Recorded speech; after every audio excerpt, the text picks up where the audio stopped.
Buen día, mis queridos hermanos y hermanas. Mi saludo, mi abrazo para todos ustedes. Contenta de estar aquí en esta escuela bíblica para el día de hoy. Estamos en la lección número 6 de la revista El Discípulo. Lección número 6 titulada Hay redención. Estaremos estudiando una porción del libro de Job en el capítulo 19, los versos del 1 al 7 y luego los versículos del 23 al 29. La lección número 6 para hoy corresponde a la unidad número 2 titulada Las noches oscuras del alma. Noches oscuras del alma, noches profundas, tiempos de crisis, tiempos de cambio, tiempos que nos retan, que nos desafían. Y no tenemos que abundar mucho en eso, hemos estado, ¿verdad?, en esos procesos desde el 2017 para acá, afrontando cambios y nuevas maneras de vivir la fe y de dar respuesta a tantas preguntas que nos pueden surgir. Tenemos varios objetivos para hoy en esta lección, tenemos 3 que nos presenta el escritor de la misma. El primero, plantear algunos temas cruciales que tienen que ver con situaciones límites en la vida. Algunos temas cruciales que tienen que ver con situaciones límites de la vida. Y de eso se tratan las crisis o el sufrimiento, ¿verdad?, del ser humano. Son situaciones límites que golpean duro, que jamaquean, ¿verdad?, estremecen nuestra vida, que sacuden nuestra fe también, y en las cuales, en esos puntos límites, nos planteamos unas preguntas. ¿Cómo manejamos esto? ¿Cómo salimos de esta situación? ¿Cuál es la puerta que debo tocar?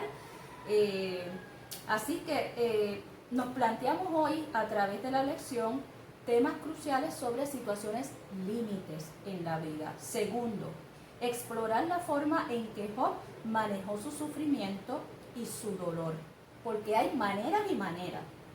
Y hoy Job nos va a mostrar esa manera en que dentro de la experiencia que se describe en esta narrativa bíblica, Job manejó el sufrimiento, el dolor. Tercero, destacar que estar atentos al Dios que crea, que redime, que restaura, es la mejor manera de esperar. Así que en el tiempo de la crisis tenemos, ¿verdad?, momentos de espera. Hay momentos para esperar en medio de la crisis y también hay momentos para actuar de unos modos nuevos dentro de esa crisis mientras esperamos resoluciones definitivas de la situación. Así que dentro de esa espera, que también es militante, es una fe que va actuando en la espera, en la fidelidad de Dios, debemos estar atentos a ese Dios que nos va guiando en el proceso de la crisis, ¿verdad? Nos va guiando. Así que temas cruciales en situaciones límites, explorar la forma en que Job manejó su sufrimiento y estar atentos al Dios que vuelve a crear todas las cosas para la paz, para la vida y para el bien. El tema de la redención es bien importante en esta lección, ¿verdad? Y debemos definir qué es la redención. Nos dice el diccionario del Nuevo Testamento del exégeta Xavier León Dufour, nos dice que la redención tiene que ver con las diversas formas con que Dios ha adquirido a su pueblo, cómo Dios ha rescatado, ha liberado a su pueblo. Redención, desde la historia de Israel, desde el Antiguo Testamento, ¿verdad?, nos muestra al Dios que libera a un pueblo de sufrimientos y de opresiones y le da paso a un nuevo porvenir, a una nueva vida. Así que el pueblo de Dios fue redimido, fue liberado de la esclavitud egipcia, emprendieron un camino hacia la libertad que tomó tiempo, ¿verdad? Caminaron por el desierto 40 años hasta poderse abrir paso, ¿verdad?, en esa formación de su fe, de su identidad como pueblo de Dios y de poder, ¿verdad?, asentarse y construirse como pueblo de Dios en un lugar específico. Así que la redención está muy, muy vinculada a la liberación de la esclavitud, liberación de la cautividad, salvación de un peligro. En esta experiencia, ¿verdad?, se da lo que se llama la alianza o el pacto de Dios con su pueblo. En ese pacto Dios expresa su fidelidad eterna para ese pueblo que ha libertado del sufrimiento y de la esclavitud. Promete su presencia continua de día y de noche. Ese Dios que camina junto a ese pueblo en todo tiempo. De manera tal que hoy afirmamos la redención del Señor. Esa que nos libera en medio de las crisis, libera nuestra mente, libera nuestro espíritu, libera nuestro pensamiento, libera aún nuestra fe, porque a veces nuestra fe, ¿verdad?, tiene entendimientos equivocados y el Señor en esos procesos nos va enfocando hacia esa voluntad perfecta, agradable, completa, madura, que también libera nuestros modos de entender o interpretar la fe en Él. Así que es una liberación total de todo aquello que pueda representar una esclavitud en nuestra vida, todo aquello que pueda representar, ¿verdad?, una opresión de sufrimiento en nuestro ser como personas o como pueblo. El texto bíblico está, como les dije, en Job 19, del 1 al 7. Y esta palabra dice: respondió entonces Job y dijo: ¿hasta cuándo angustiaréis mi alma y me molestaréis con palabras? Ya me habéis insultado 10 veces. No os avergonzáis de injuriarme. Aun siendo verdad que yo haya errado, sobre mí recaería mi error. Pero si vosotros os jactáis contra mí y contra mí alegáis mi oprobio, sabed ahora que Dios me ha derribado y me ha atrapado en su red.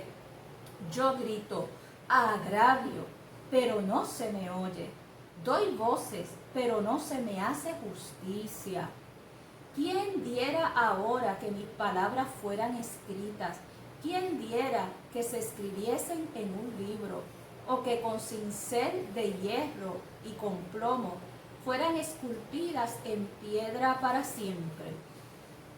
Pero yo sé, y aquí viene el texto áureo, yo sé que mi Redentor vive y que al fin se levantará sobre el polvo, y que después de deshecha mi piel y mi carne, he de ver a mi Dios.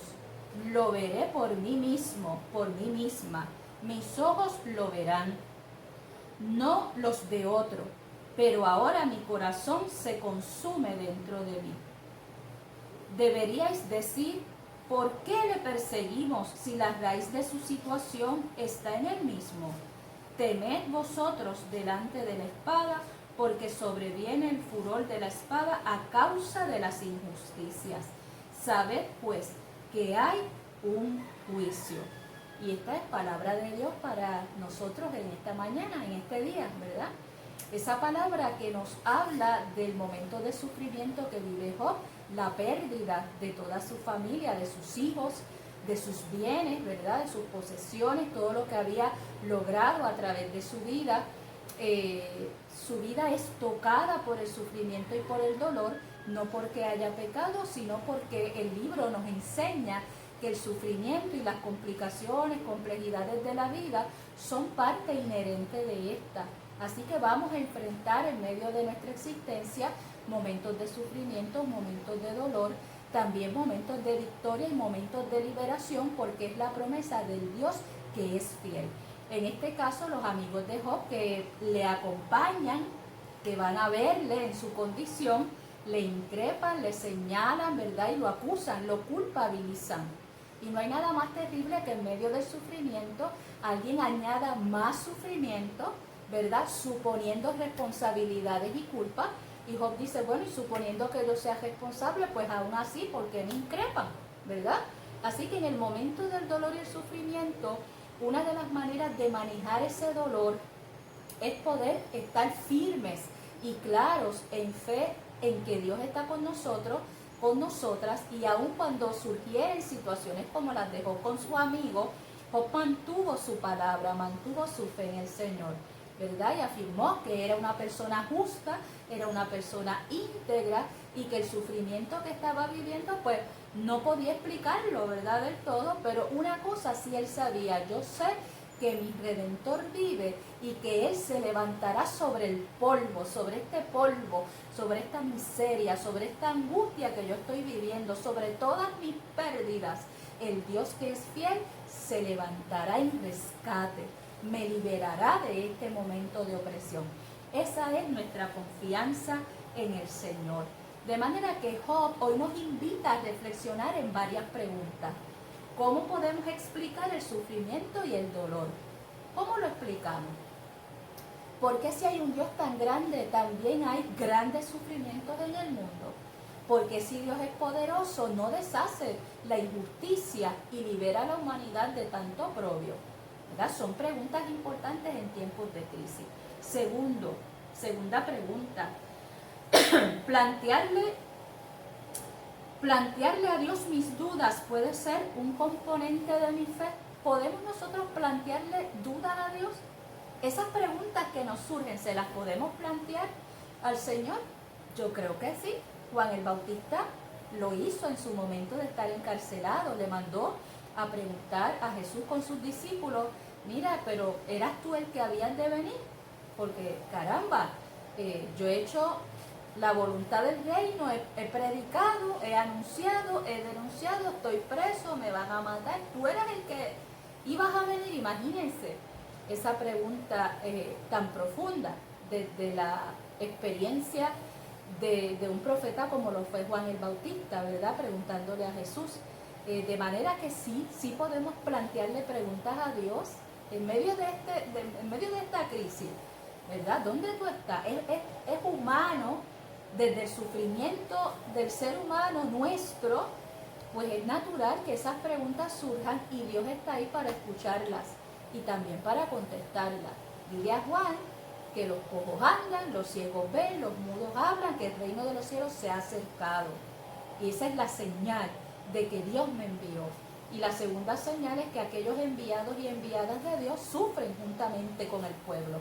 Aquellos enviadas y enviadas de Dios también sufren no solamente las crisis del pueblo, las injusticias que se dan contra el pueblo pobre, enfermo, necesitado, contra las mujeres, las viudas, los huérfanos, las huérfanas, los extranjeros, las extranjeras. Jesús sufre con ellos y ellas, pero también afirma que el reino de los cielos está en medio de esa experiencia de dolor para hacer real la presencia de Cristo Jesús y la justicia de ese reino. Así que está en medio nuestro ese reino, en medio de la crisis y del mundo. Y nuestro Dios no es un Dios que controle las cosas a su antojo, sino que nos ha entregado en nuestras manos la vida, la existencia, la creación, para que podamos ser cuidadores y cuidadoras de ella. Y en esa fragilidad humana pues surgen las injusticias a causa de la avaricia, del egoísmo, de todo ese pecado, ¿verdad? De ambiciones que se tienen en la vida, ¿verdad? Ambiciones que no procuran el bien, sino el aprovechamiento y el enriquecimiento de una gente. Y ahí es donde esos dolores se hacen más grandes. Y como vimos la pasada semana en Habacuc le decía al Señor, ¿por qué tú me haces ver tanta maldad?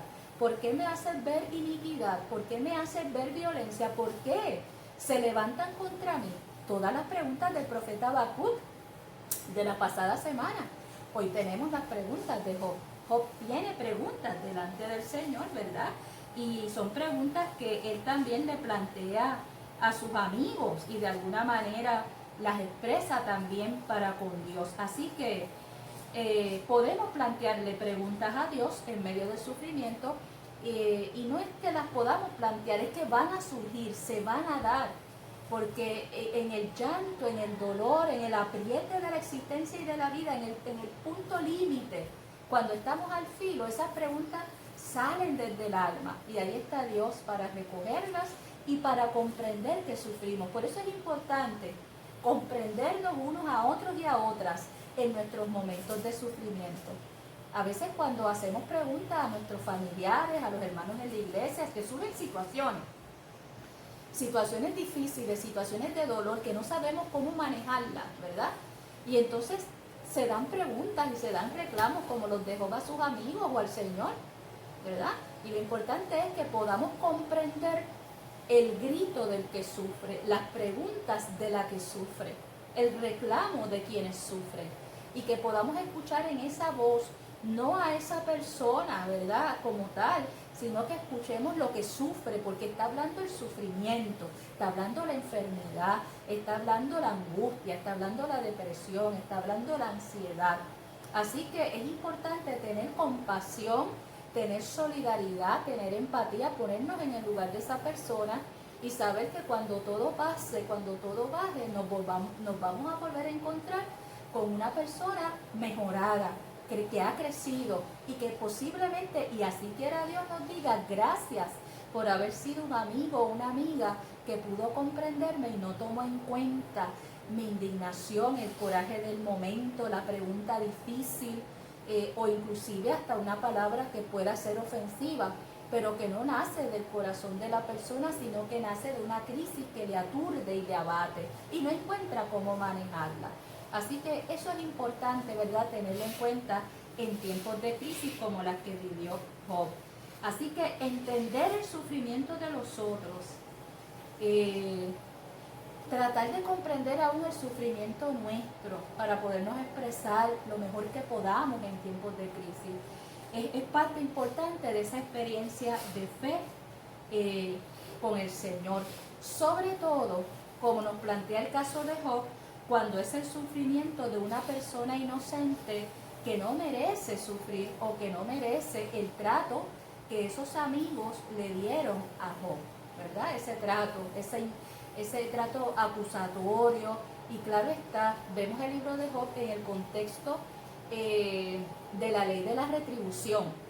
Y eso quiere decir que si usted se enferma, si usted cae en desgracia, si usted pierde bienes, si se le muere toda su familia, la ley de la retribución supone que usted ha pecado, que usted ofendió a Dios y que Dios le ha retirado su bendición, su salvación, su redención, quitándole salud, quitándole seres amados, quitándole sus bienes, quitándole sus propiedades, su sustento.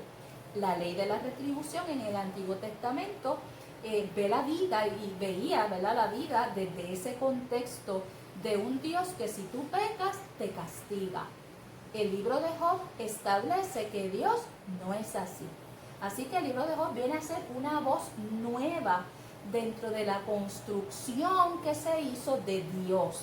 ¿Ve? Así que los seres humanos construimos a Dios.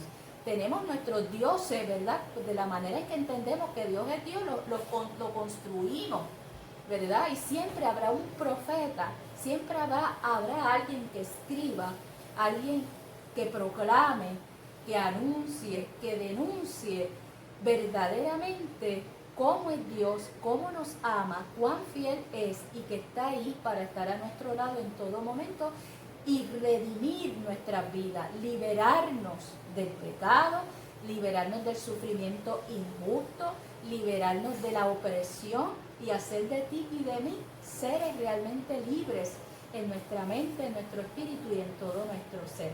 Así que la ley de la retribución, la fe cristiana no la puede aplicar, porque nuestro Dios, desde Jesucristo su Hijo como Redentor del mundo, ¿qué viene a ser Jesús? Un libertador de nuestras vidas y nos viene a traer el nuevo pacto de la gracia. Así que ya no estamos en el pacto, en el antiguo pacto del ojo por ojo y diente por diente, ¿verdad? Sino que estamos en el pacto de la gracia de Dios, que intenta de todas las formas y maneras que todos los seres humanos podamos proceder en nuestro arrepentimiento, podamos abrazar la gracia, podamos vivir la redención, y muy especialmente si somos personas o comunidades justas, íntegras, inocentes ante las injusticias que se viven, cuánto más la fidelidad de Dios camina a tu lado, a mi lado y al lado de nuestro pueblo. Así que importante, el libro de Job de alguna manera desmitifica, ¿verdad? Rompe ese mito, ese entendimiento de que si tú pecas, Dios te castiga, porque no es así. Realmente cuando pecamos, el castigo no es algo que Dios lo derrame en nosotros, sino que tenemos que afrontar las consecuencias difíciles de nuestras malas decisiones, de nuestras malas acciones. Y aún ahí Dios se glorifica y se muestra y nos libera, ¿verdad? Y nos dice, bueno, aquí tienes un camino nuevo, aquí tienes una vida nueva, camina en mí, vive en mí y no peques más, como decía Jesús a las personas, mujeres y hombres que Él liberó, ¿verdad?, de sus angustias y del pecado. Vete y no peques más. El texto áureo nos invita a confiar en la fidelidad de Dios. Dios es fiel en medio de los problemas, de la enfermedad, de las pérdidas económicas. Dios es fiel en medio de las crisis de un pueblo, de las crisis del mundo. El texto áureo nos dice así: yo sé que mi Redentor vive. Esa fue la respuesta de Job a sus impertinentes amigos. Así que en el manejo del sufrimiento tenemos que ser asertivos, ¿verdad? Cuando alguien llegue se acerque a nuestro sufrimiento, a nuestra existencia en dolor, y en vez de aliviarnos y darnos paz y trabajar la redención de Dios para nuestra vida, nos añade carga, es importante detener eso.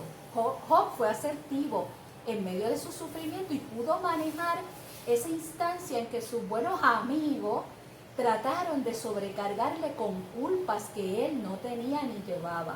Así que Dios no es un Dios que se acerca para culparnos, sino para redimirnos, para liberarnos. Y también aprendemos de los amigos de Job que en tiempos de sufrimiento, de gente que nosotros se supone que amamos, nos acercamos para facilitar el proceso de la paz y de la sanidad de sus vidas. Y ahí pues tenemos que no trabajar con la ley de la retribución. ¿Qué tú habrás hecho? ¿En qué tú te metiste? ¿A qué tú te metiste allí? ¿Ah? Yo creo que tú debes revisar dónde tú le fallaste a Dios. Esas no son maneras de acercarnos al dolor de una persona que sufre, ¿verdad? Una persona que está enferma, pues mire, ¿y quién te mandó a hacer esto o aquello? Si no te hubieses ido para allá, no hubieses tenido este accidente. Si te alimentaras mejor, no tuvieras esta enfermedad. ¿Ves? Esas son experiencias o ejemplos de cómo manejamos mal el acompañamiento en el dolor de otros. Pero Job también nos enseña cómo respondemos bien a los malos acompañantes. A los malos acompañantes hay que decirle, no gracias, nos vemos más adelante, por el momento, déjame quietecito, déjame quietecita, yo sé que mi Redentor vive y que Él se levantará sobre el polvo y el dolor y la miseria, la enfermedad, el quebranto que yo estoy viviendo. Él se levantará y yo misma o yo mismo con mis propios ojos veré a mi Dios. Esa es la respuesta asertiva de un hombre en sufrimiento que sabe que es una persona justa, pero que también reconoce que el Dios a quien Él le sirve y en quien Él afirma su fe no le faltará, porque Jehová es nuestro pastor y con Él nada nos faltará. Así que con esto te invito a orar, poner en las manos del Señor cualquier situación, ¿verdad?, de sufrimiento, que sea muy tuya, muy de tu casa, muy de tu alma, muy de tu piel, muy de tu ser, ponerla en las manos del Señor. Afirmar que la restauración es posible, que Dios aún en la pérdida de seres amados nos puede levantar con nuevas bendiciones. Job perdió todos sus hijos, sus 10 hijos, ¿verdad? Se murieron todos de manera trágica. Y Job se levantó del dolor de una pérdida tan enorme, tan enorme.